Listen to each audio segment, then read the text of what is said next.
সল্টলেকে দুটো বাসের মধ্যে রেষারেষির জেরে ক্লাস 3 স্কুল পড়ুয়ার মৃত্যু। পথ দুর্ঘটনায় আহত দুজন স্কুল পড়ুয়া, পরে হাসপাতালে এক স্কুল ছাত্রের মৃত্যু হয়েছে। প্রতিবাদে সল্টলেকে পথ অবরোধ। সল্টলেকে 2 নম্বর গেটের সামনে এই দুর্ঘটনা ঘটে। স্কুল পড়ুয়াদের নিয়ে ফিরছিলেন অভিভাবক। অত্যন্ত মর্মান্তিক একটি ঘটনা। বাসের রেষারেষি আর তাতে বলি হলো এক স্কুল পড়ুয়া। ক্লাস 3 ছোট্ট স্কুল পড়ুয়ার মৃত্যু। পথ দুর্ঘটনায় আরও 2 স্কুল পড়ুয়া আহত হয় এবং হাসপাতালেই এক স্কুল পড়ুয়ার মৃত্যু হয়েছে বলে জানা যাচ্ছে। ক্লাস 3-র এক স্কুল পড়ুয়া, তার মৃত্যু হয়েছে 2 বাসের রেষারেষির জেরে। অত্যন্ত মর্মান্তিক এই ঘটনা। আর তারপরেই সল্টলেকের 2 নম্বর গেটের সামনে দুর্ঘটনা ঘটার পরে পথ অবরোধ। কি পরিস্থিতি এখন, কিভাবে ঘটলো এই দুর্ঘটনা, পুরো বিষয়টা জানবো আমরা। নান্টু হাজরা আমাদের প্রতিনিধি রয়েছেন আমাদের সঙ্গে এই মুহূর্তে সরাসরি। নান্টু, কিভাবে ঘটলো এই দুর্ঘটনা, এখন কি পরিস্থিতি এলাকার? দেখো, তোমাকে জানিয়ে রাখি, 2টি বাসের রেষারেষি এবং সেই রেষারেষির জেরে কিন্তু একটি ছোট্ট শিশু স্কুল পড়ুয়া তার প্রাণ গেল। এবং যেটা স্থানীয় এখানকার যারা বাসিন্দা তারা যেটা অভিযোগ করছেন যে তারা 3টি হাসপাতাল ঘুরেছেন, কিন্তু কোনো হাসপাতালে সেইভাবে ট্রিটমেন্ট হয়নি, এমনটাই অভিযোগ। তার কারণ তাদের বক্তব্য যে তাদের সাথে যদি পুলিশ যেত তাহলে হয়তো কোনো হাসপাতালে ভর্তি নেওয়া হতো, কিন্তু তাদের সঙ্গে কোনো পুলিশ যায়নি, এমনটাই অভিযোগ করছে। এবং মৃত্যুর পর, সেই শিশুর মৃত্যুর পর এই মুহূর্তে তোমাকে ছবিটা দেখাবো যে সমস্ত এলাকার বাসীরা প্রত্যেকে কিন্তু ক্ষুব্ধ হয়ে রয়েছেন। এবং এই মুহূর্তে সল্টলেক থেকে যে হাটকো মোড় যাওয়ার যে রাস্তা, সেই রাস্তা পুরোপুরিভাবে অবরুদ্ধ হয়ে রয়েছে এবং পুলিশের বিরুদ্ধে কিন্তু ক্ষোভ উগড়ে দিচ্ছে। আর তোমাকে জানিয়ে রাখি যে এই 2টি বাস রেষারেষি করছিল এবং এর পাশেই যে 2 নম্বর গেট সল্টলেক, সেখানে পাশেই কিন্তু 2টি স্কুল রয়েছে। অন্যান্য দিন পুলিশ থাকলে আজকে কিন্তু পুলিশ ছিল না, এমনটাই অভিযোগ।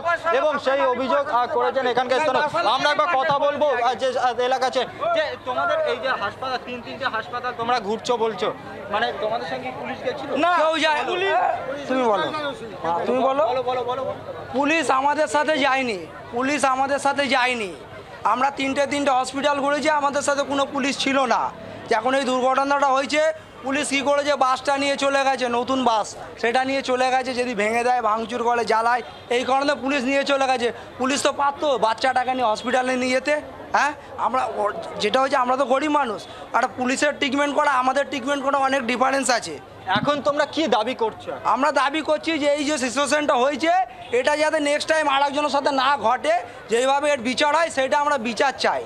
দেখো, একেবারে এই ঘটনার বিচার চাইছেন এখানকার মানুষরা। তোমাকে জানিয়ে রাখি যে এই মুহূর্তে অ্যাম্বুলেন্সে সেই ছোট্ট শিশু, যে শিশুটি মারা গেছে স্কুল পড়ুয়া, তাকে নিয়ে আসা হয়েছে। অ্যাম্বুলেন্সের মধ্যে তার মৃতদেহ রয়েছে এবং সেই মৃতদেহ রাস্তায় রেখে কিন্তু এই মুহূর্তে এলাকার বাসিন্দারা তারা বিক্ষোভ দেখাচ্ছেন এবং এই ধরনের ঘটনা যাতে না ঘটে তার একটা সুরাহা চাইছেন এবং দোষীদের শাস্তির দাবি চাইছেন তারা। এবং এই মুহূর্তে এলাকার মানুষ তারা কিন্তু ক্ষুব্ধ এবং এই সেই ছাত্র মৃত্যুর ঘটনার পর তারা কিন্তু এই মুহূর্তে এখানে, অর্থাৎ 2 নম্বর গেটের কাছে এই রাস্তা তারা কিন্তু অবরোধ করেছে। প্রত্যেকেই কিন্তু ক্ষুব্ধ হয়ে রয়েছেন এবং এই 215 একটি বাস, সেই বাসটি এখানে দাঁড় করানো রয়েছে একবার রাস্তার মাঝ বরাবর। আরও একটি বাস, যে বাসটি কিন্তু ইতিমধ্যেই থানায় নিয়ে যাওয়া হয়েছে, চালক এবং খালাসি তাদেরকেও কিন্তু আটক করা হয়েছে পুলিশের তরফ থেকে। তবে যে অভিযোগ যে এখানে 2 নম্বর গেটের কাছে দুটি স্কুল রয়েছে, সেখানে বহু ছাত্রছাত্রীরা রাস্তা পারাপার করে, কিন্তু সেখানে দাঁড়িয়ে আজকে কেন পুলিশ ছিল না সেই অভিযোগ কিন্তু করা হচ্ছে। এবং একজন বাসের যাত্রী, তিনি নিজেই বলছিলেন যে 2টি বাস যেভাবে রেষারেষি করছিল, সেক্ষেত্রে দাঁড়িয়ে তিনি নিজে কন্ট্রাক্টরকে জানিয়েছিল যাতে রেষারেষি না করেন। এবং তার পরবর্তীতে দেখা যায় ঠিক 2 নম্বর গেটের কাছে যখন আসে, সেই রেষারেষি করতে গিয়ে স্কুটির পেছনে ধাক্কা মারে এবং সেই স্কুটিতে 2 শিশু ছিল, স্কুল পড়ুয়া এবং তার মা ছিল। এবং যখনই তারা পড়ে যায়, তড়িঘড়ি স্থানীয় এখানে যারা ছিল তারা হাসপাতালে নিয়ে যায়। যেটা অভিযোগ করা হচ্ছে এখানকার বাসিন্দাদের তরফ থেকে যে কোনো পুলিশ কিন্তু তাদের সঙ্গে যায়নি, তারাই নিয়ে গেছিল। পুলিশ হয়তো গেলে তড়িঘড়ি কোনো হাসপাতালে তাদের ভর্তি নেওয়া হতো এবং যার ফলে শিশুটি হয়তো বেঁচে যেত, কিন্তু 3টি হাসপাতাল ঘোরার পরেও তারা সেইভাবে চিকিৎসা পায়নি এবং যার জেরে এই শিশুর মৃত্যু হয়েছে। এবং রীতিমতো মর্মান্তিক একটি দুর্ঘটনা। এবং এই ঘটনা জানাজানির পর এলাকার মানুষ ক্ষিপ্ত হয়ে ওঠে এবং এই মুহূর্তে সেই মৃতদেহ নিয়ে এসে কিন্তু রাস্তার মাঝখানে রাখা রয়েছে এবং তারা দোষীদের শাস্তি এবং এর পরবর্তীতে এরকম দুর্ঘটনা যাতে না ঘটে সেই দাবিও কিন্তু জানানো হচ্ছে এখানকার যারা রয়েছেন তাদের তরফ থেকে, এলাকার বাসিন্দাদের তরফ থেকে। নান্টু, একটু যারা আছেন এই মুহূর্তে আমরা শুনছিলাম কয়েকজনের কথা, যদি আরো কয়েকজনের সঙ্গে কথা বলা যায়, কারণ আমরা এর আগে কিছুদিন আগে আমরা বেহালার সেই মর্মান্তিক মৃত্যুর কথা ভুলিনি, যদিও সেটা বাসের রেশারেশি ছিল না, কিন্তু একটা দুর্ঘটনা, একটা স্কুল পড়ুয়ার মৃত্যু হয়, ছোট্ট এক খুদের মৃত্যু হয়। তারপরে হলদিরামের কাছে একটি দুর্ঘটনা হয়, সেখানেও এক স্কুল পড়ুয়ার মৃত্যু হয়, বাস থেকে নামার সময় পিষ্ট হয়ে যায় সে, সেখানেও অভিযোগ উঠে আসে প্রশাসনের বিরুদ্ধে, এখানেও অভিযোগ করা হচ্ছে। এই রেশারেশি এত সময় চললো, রাস্তায় কোনো ট্রাফিক সিগন্যাল বা কেউ কিছু দেখতে পায়নি, তারা তো রীতিমতো ক্যামেরায় ধরা পড়েন, কেস দেওয়া হয়, তারপরেও এই রেশারেশিটা হলো কি করে?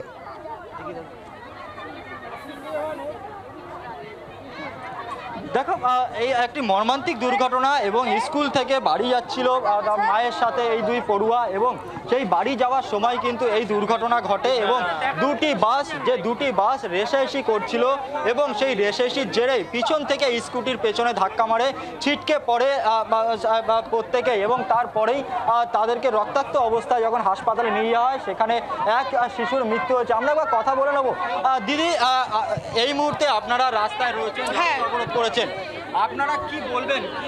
আমরা চাইছি আজকে আমারও একটা বাচ্চার মা, আজকে যে বাচ্চাটা গেছে তো বাচ্চার দাম দিতে পারবে না, কারণ মায়ের বুকে চলে একটা মতো দোকানদার ছেলে, ছোট বাচ্চা ছেলে, এটা যে পুলিশে বলছে যে বাচ্চাদের অ্যাক্সিডেন্ট হয়েছে, পুলিশ সেটা জানে কোন জায়গায় অ্যাক্সিডেন্ট হয়েছে, তাহলে পুলিশের কি করতে, পুলিশ মানে রাস্তাটা দাঁড়িয়েছে, তাহলে আমাদের জন্য বলে যে পুলিশ আমাদের স্বাধীনতা কয়েক পুলিশ স্বাধীনতা দিচ্ছে না আমাদেরকে।